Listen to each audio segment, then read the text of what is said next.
Bonjour, aujourd'hui c'est une capsule pour vous expliquer la distance entre deux points. C'est une notion qui est relativement simple mais très importante. Vraiment intéressant à savoir parce que quand tu es dans un plan cartésien, c'est toujours bien important de savoir comment trouver la distance entre deux points, que ce soit entre deux chalets sur une carte ou que ce soit la mesure du côté d'un triangle ou quelque chose comme ça. Donc, au début du document, il y a comme un petit rappel sur la hauteur, la médiane, la médiatrice. C'est pas nécessaire dans votre vie là pour l'instant parce qu'on l'avait déjà vu dans une autre vidéo. Donc, c'est un peu un retour sur inquiétez-vous pas, dans la géométrie, il va falloir qu'on utilise ces notions-là.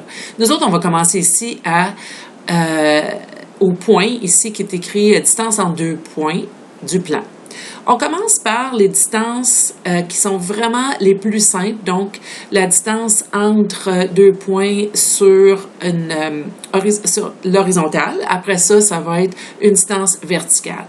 Donc, si on pense à quelqu'un qui est au 4e étage et qui part de ce point-là qui s'en va là, ou qui part de ce point-là et qui s'en va là, on sait qu'ils vont faire la même distance. C'est que juste qu'il y en a un qui va se rendre vers la droite, puis l'autre va se rendre à gauche, mais ils vont faire physiquement la même distance. Même affaire si tu es dans un ascenseur et tu pars du 2e sous-sol et tu t'en vas jusqu'au 3e étage, ou encore du 3e jusqu'au 2e sous-sol, tu as fait la même distance verticale.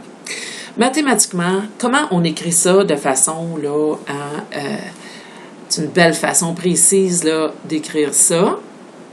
Donc, on va descendre ici et on va nommer les points, tout simplement. Bon, mettons qu'on parle du point A et du point B. C'est très, très original.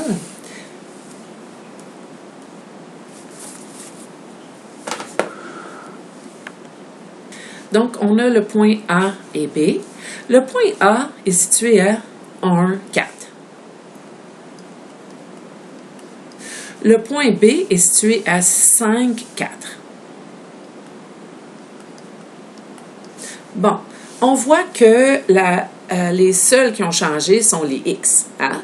Donc, on a de 1 jusqu'à 5, évidemment, il a fait 1, 2, 3, 4 unités. 4 unités de distance. On est aussi au 4e étage, donc Y vaut 4. Y n'a pas changé, lui. Donc, comment qu'on écrit que la distance entre A et B est de 4 de façon précise? Qu'est-ce qu'on fait? Donc ici, ce qu'on va dire premièrement, c'est que c'est une distance horizontale.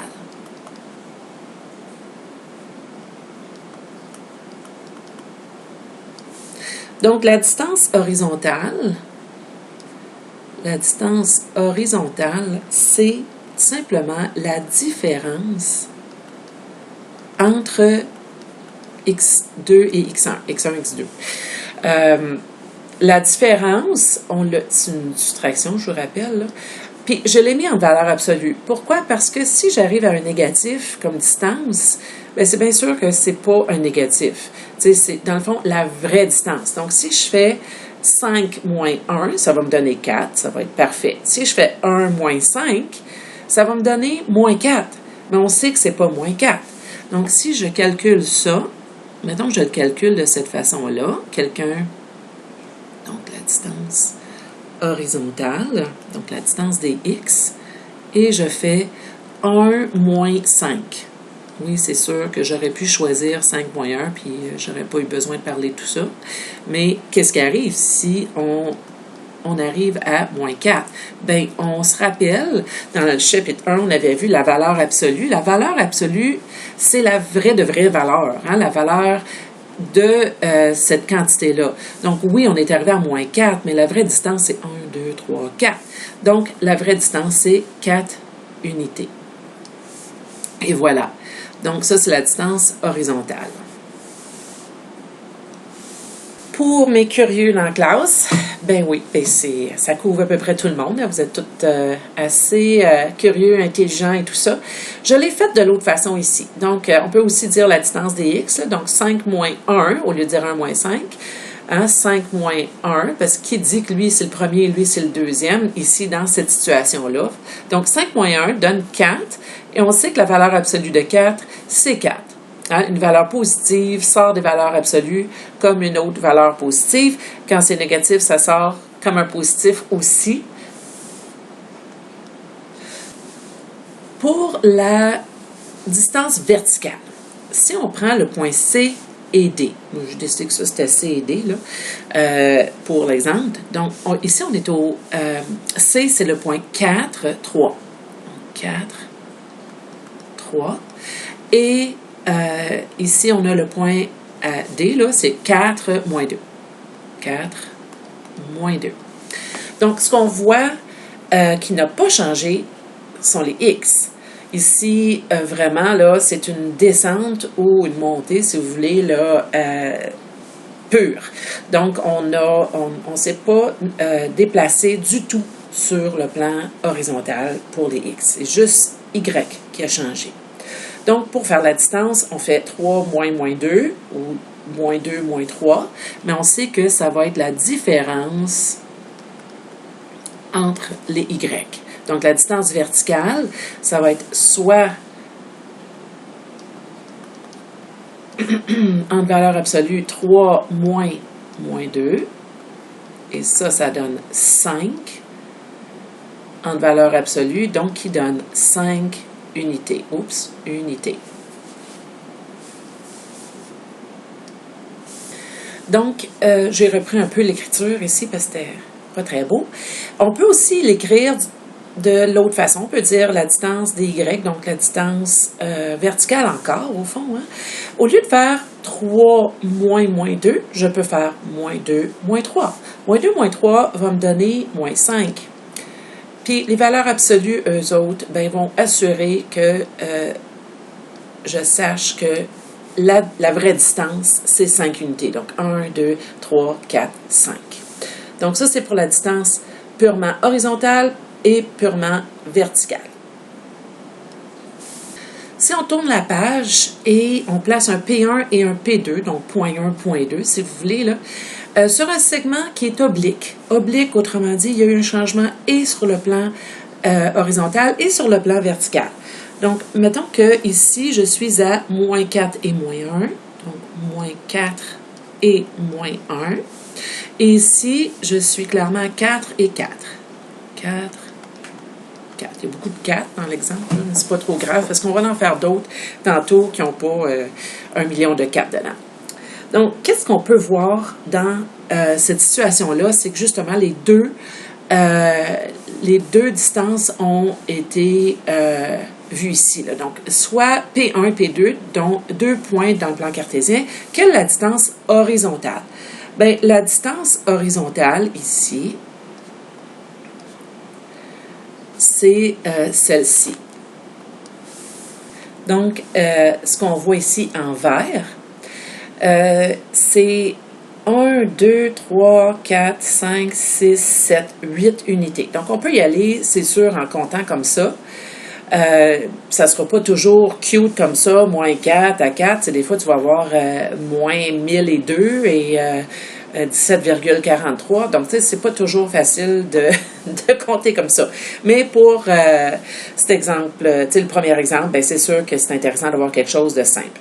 Donc, si on veut le calculer, on a juste à faire la différence entre les deux x là, du début et de la fin. Donc, x2 moins x1, 4 moins 4. Hein, 4, ici, je suis vis-à-vis le 4, moins 4, ça donne 8. Moins qui donne un plus, là. Donc, en valeur absolue, le 8 absolu, excuse-moi, me donne 8 unités. Maintenant, pour la distance verticale.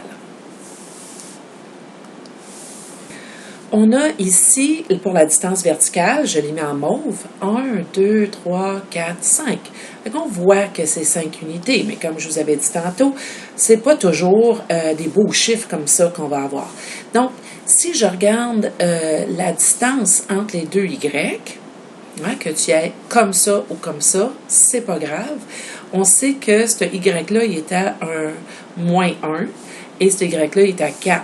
Donc, si on fait 4, moins 1, donc en valeur absolue, 4 moins 1, ça va me donner 5.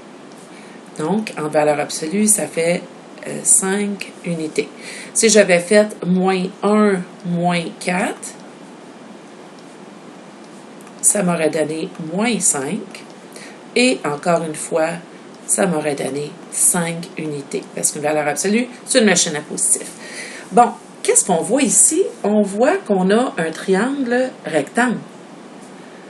Un triangle rectangle. Ben oui, parce que tu viens de former avec une droite horizontale et verticale, c'est bien sûr que tu vas avoir une perpendiculaire, donc un angle droit. Si tu formes un triangle avec un angle droit, tu as un triangle rectangle. Donc, dans un triangle rectangle, les deux côtés qui forment l'angle droit, on les appelle des cathètes. Et lui, on l'appellerait l'hypoténuse. Donc, c'est bien sûr que si moi, je veux trouver la valeur entre P1 et P2, ça va être avec Pythagore. Avec la relation de Pythagore, je sais que j'ai la somme des cathètes au carré va donner l'hypoténuse au carré. Donc, nous, on l'écrit comme ça. C'est sûr que moi, je l'ai appris comme ça, puis il y en a plusieurs entre vous qui m'avaient dit que vous l'aviez vu comme ça. Donc, A au carré plus B au carré est égal à C au carré, sachant que ici, ça, c'est l'hypoténuse qu'on mettrait au carré, puis ces deux-là sont les deux cathètes, donc les deux côtés de l'angle droit. Puis vu que c'est une somme, c'est pas très grave lequel que tu mets en premier ou en deuxième. La distance entre P1 et P2 va se trouver avec la relation de Pythagore. Donc, si on fait ça, il y a une cathète qui mesure 8 unités, l'autre cathète qui mesure 5 unités. Donc, si on veut trouver l'hypoténuse au carré, on a juste à faire Pythagore avec ça. Donc, on a l'hypoténuse au carré qui est égale à 64 plus 25. Là, je ne veux pas embarquer ici, fait que je vais continuer ici si vous me permettez. J'aime pas bien ça, mais qu'est-ce que tu veux? Ici, on aurait 89, qui est la somme de ces deux carrés-là.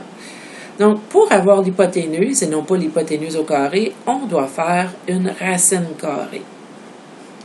Donc, l'hypoténuse est égale à la racine carrée de 89, qui est 9,43 unités. Donc, 9,43, c'est la mesure de l'hypoténuse. Donc, c'est aussi la distance entre les deux points. Bon, oups. Donc, la distance entre P1 et P2, c'est une autre façon de le faire, ça c'est une virgule, puis ça c'est un 1, est de 9,43 unités. Bon, ce qu'on a fait en récapitulation, c'est la distance entre les deux X pour trouver le 8, la distance entre les deux Y pour trouver le 5. Hein, ça, c'était une distance horizontale. Ça, c'était une distance verticale. Et ensuite, on a trouvé l'hypoténuse à l'aide de Pythagore. Et il y a des écoles qui l'enseignent purement comme ça. Tu fais un triangle rectangle et tu fais Pythagore. Si j'applique la formule, il y a une formule qui a été créée qui est complètement basée sur la relation de Pythagore. C'est, au fond, Pythagore dans le plan cartésien. On appelle ça une formule, mais c'est Pythagore dans le plan cartésien. Donc, qu'est-ce qu'on a fait? On a trouvé, pour trouver le 8 qui était ici, tantôt, là, j'ai recréé le triangle, là, juste pour ne pas faire un va-et-vient avec la page, pour ne pas créer des nausées. Là. Donc, là, pour pouvoir faire le 8 et le 5 qu'on avait trouvé tantôt, on a fait la distance des X hein, pour trouver notre 8, notre fameux 8. La distance dy pour trouver notre fameux 5. On les a mis au carré et on a fait la somme. Donc, la somme de 8 et de 5 qui avait été mis au carré. OK? Donc, 8 au carré et 5 au carré. Et une fois que la somme était faite, qu'est-ce qu'on a fait? Ben, on a fait la racine carrée de cette somme-là. Donc, la formule, c'est tout simplement une façon de faire ça, mais de façon très efficace et rapide. Donc, si tu avais juste 2 points, on te demandait, sans le dessin, de trouver la distance entre ces 2 points-là, on ferait tout simplement la même chose, sans être obligé de faire le dessin ou de compter, justement, si ce point-là était à moins 1002 et lui était à 17 points, je sais pas quoi, ben, tu sais, ça serait un petit peu plus fatigant. Donc, comment qu'on ferait ça rapidement? Tu prends les 2x et tu fais la distance entre les 2x. Puis, c'est vraiment pas grave l'ordre dans lequel tu vas les mettre, parce que si tu fais, mettons, moins 4, moins lui, 4, tu sais, ça va donner moins 8, hein? Mais vous allez voir tantôt, là, ce qui va se passer. On va continuer ici avec les y. Donc, mettons, bon, là, on va faire moins, tiens, 4, tiens, moins 1, je vais te révéler un peu. 4, moins 1. Là, je suis allée dans l'autre sens. C'est sûr qu'on n'est pas habitué de faire ça. Faites jamais ça dans la pente. Mais ici, je vais juste vous montrer qu'est-ce qui se passe si on le met dans un autre ordre. C'est pas grave à cause du haut carré. Le haut carré, ben, lui, là, le moins 8, une fois qu'on va le mettre au carré, moins 8 fois moins 8, ça donne 64. T'sais, tandis qu'ici, ben, 4 moins 5, ça donne, excuse-moi, 4 moins 1, ça donne 5. Lui au carré, ben, on ne se pose pas trop de questions, ça donne 25.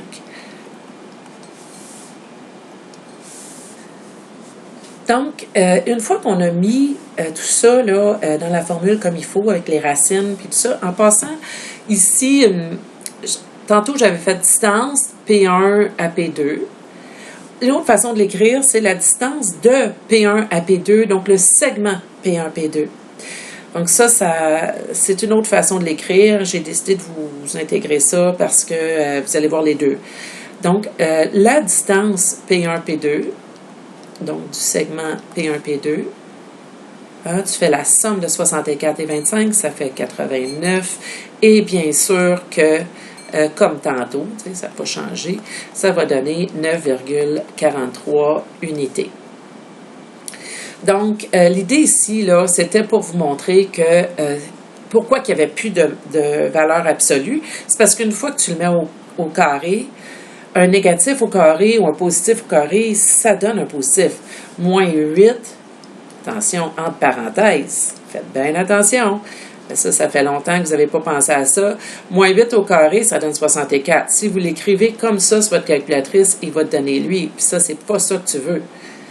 Tu veux vraiment, tu veux pas 8 au carré avec un moins en avant. Tu veux moins 8 au carré. Donc, ça prend vraiment les parenthèses. Faites attention à ça. Et sur la calculatrice, si vous la calculez, cette distance-là, mettons dans vos choses là, personnelles, sans tous les détails, il faut que tu fasses attention à ça aussi. Il faut que tu mettes les parenthèses. Je vous conseille fortement de ne pas faire la racine en premier sur la calculatrice parce que la racine, elle, pour qu'elle puisse continuer jusque-là, il faut que tu mettes une autre série de parenthèses autour de ça. Parce que sinon, on va juste comprendre racine carrée de la première chose que tu vas avoir écrit. Là. Donc, tu fais moins 8 au carré plus 5 au carré entre les parenthèses, Enter, et là, tu vas faire la racine carrée. C'est la façon la plus simple et je vais vous la montrer. Ma calculatrice, évidemment, ne veut pas fonctionner. Donc, ici, je vais vous montrer à mitaine, là, rentre parenthèse moins 8, ferme la parenthèse au carré, plus parenthèse 5, parenthèse au carré, et là, tu vas faire Enter, tu vas trouver 89. Ensuite, tu fais racine carrée de 89 et tu vas trouver ton 9,43. On tourne la page du document, vous avez des exercices. Et je vais en faire quelques-uns avec vous. Vous pouvez toujours faire pause, vous essayez, puis voir la suite. En passant au numéro 1, il y a quelque chose qui est un peu bizarre ici. Là. Tu sais, ça va. Écoute, ça, c'est une distance qui est verticale. Fait que vous pouvez le faire juste avec une petite soustraction, comme on a fait à la première page des 2Y. Ici, vous pouvez faire aussi une distance horizontale. Mais c'est quoi ce point-là? Donc, ici, je vais juste vous indiquer, parce qu'avec le corrigé, pour avoir la bonne réponse, faut comme deviner, là, c'est quoi cette affaire-là. Donc, moi, au lieu de deviner, je vais vous le dire. C'est le point 1,5. Donc, 1,5 comme X et 1, 2, 3, donc 3. Donc, pour faire vos problèmes, vous allez utiliser 1,5 et 3. Les autres sont assez clairs. Là. 1, 2, 3. Ça, c'est le point ici, 3, 0. Ça, c'est le point moins 1, moins 1. Dans ces numéros-là, il faut qu'on fasse attention, maintenant, tous les numéros, à la graduation. Au numéro 3, pardon. Donc, au numéro 3, vous voyez que la graduation est différente. Là. C'est par 0,5. Donc, ça, ce n'est pas le point moins 2, 1, 2, 3, 4. Tu sais, c'est pas ça, là. Ici, ce qu'on a, c'est, on est à moins 1, 1, 2. Moins 1, 2. Donc, il faut que tu fasses attention quand tu vas faire le périmètre. Donc, pour faire le périmètre, il faut que tu ailles chercher tes 3 points. Tu vas aller calculer la distance en 2 points, la distance en 2 points et la distance en 2 points. Et là, tu vas faire la somme. Donc, encore une fois, faire bien attention à la graduation qui n'est pas comme d'habitude, qui n'est pas par 1.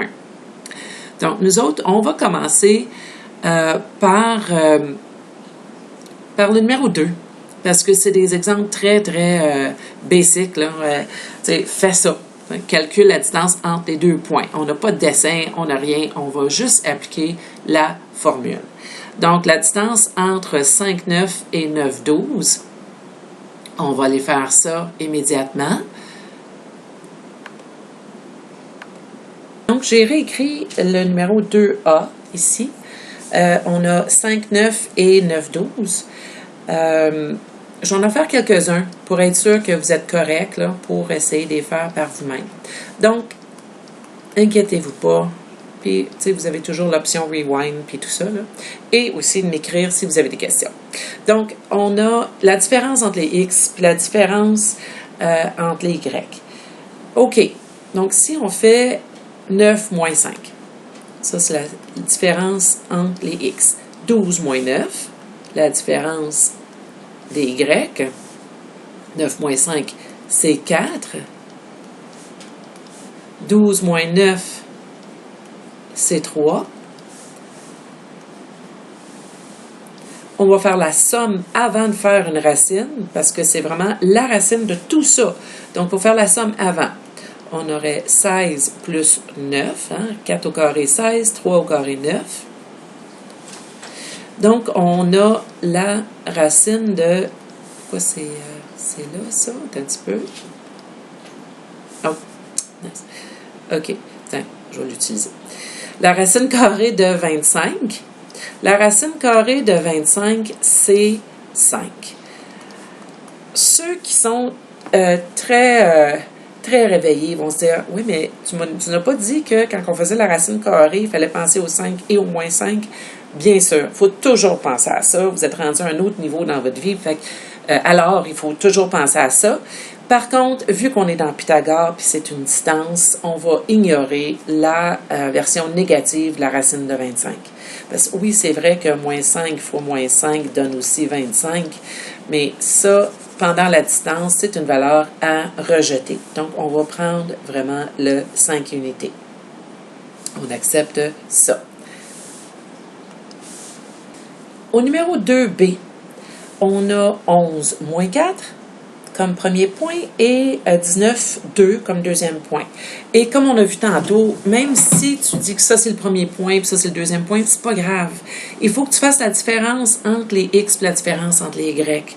Puis de toute façon, ça va marcher parce qu'il faut que tu les mettes au carré de toute façon avant de les additionner.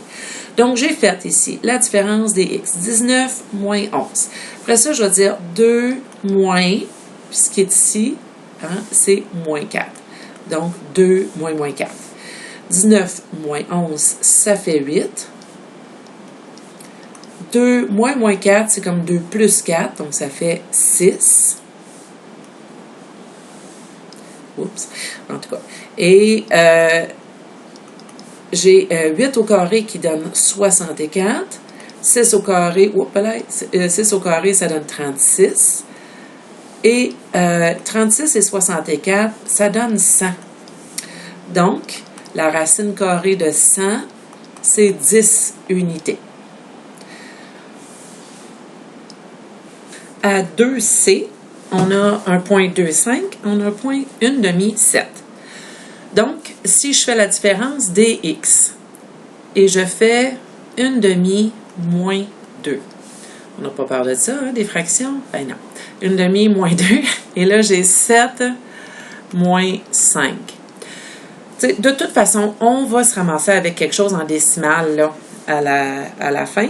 Donc, vous pouvez ici mettre 0,5. Mais c'est pas grave. Avec la calculatrice qu'on a, là, tu as juste à mettre en parenthèse le 1,5, là. Okay? Et c'est tout. Donc, 1,5 moins 2, c'est moins 1,5. Si tu avais fait 2 moins 1,5, ça t'aurait donné 1,5. Donc, c'est pas grave parce qu'une fois que tu le mets au carré, c'est bien sûr que ça donne la même chose. Donc, 7 moins 5, ça donne 2.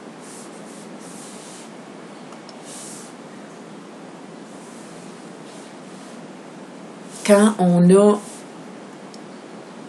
ici 2,25 plus 4, ça donne 6,25. Et ça, quand tu fais la racine carrée, ça donne 2,5 unités.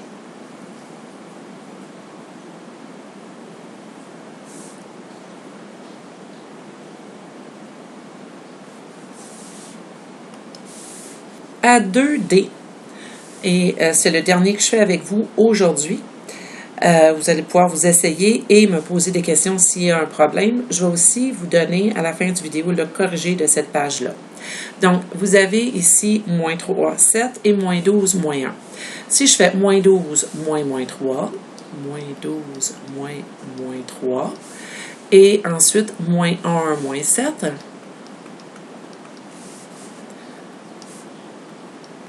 donc ici, moins 12, moins 3, c'est comme moins 12 plus 3. Donc, moins 12 plus 3 m'amène à moins 9. Moins 1, moins 7, ça me donne moins 8. Comme on sait, moins 9 fois lui-même, hein, moins 9 fois moins 9, ça fait 81. Moins 8 au carré, ça donne 64. Et ça me donne 81 plus 64, ça fait 145. La racine carrée de 145, c'est 12,04. Bien, c'est au fond 0,4159 et plein de chiffres, mais on peut couper à 2 chiffres après la virgule, donc unité. Et voilà. Donc, vous avez ici là, tout ce qu'il vous faut, plein d'exemples pour pouvoir le faire. Et naturellement, je répète une dernière fois, si vous aviez fait, au lieu de moins 12, moins 3, si vous avez fait moins 3, moins 12, et 7, moins 1, vous auriez eu quand même 81 et 64, racine carrée de 145, et ça leur a donné ça. Donc, si vous voulez faire le restant de cette page-là, et vous allez au moins avoir cette notion-là dans vos poches. Bon, voici les réponses de la page.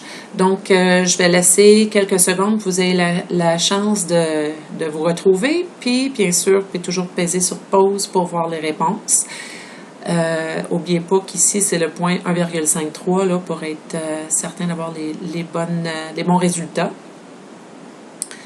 Numéro 2, ben, on l'a fait ensemble, mais je l'ai remis. Le numéro 3, j'ai mis les points pour m'assurer que vous n'allez pas oublier que ça, c'est 1, donc moins 1, 1, 2. Et les réponses, bien sûr, elles sont là. Lui aussi, là, c'est gradué par 0,5, donc faire attention. Donc, vous trouvez la distance entre 2 points, la distance entre 2 points, la distance entre 2 points, la distance entre 2 points. Et ensuite, donc, 4 calculs ici. Puis ensuite, le périmètre, c'est la somme des 4 côtés ici. Ici, le périmètre du triangle, c'est la somme des 3 mesures de côté.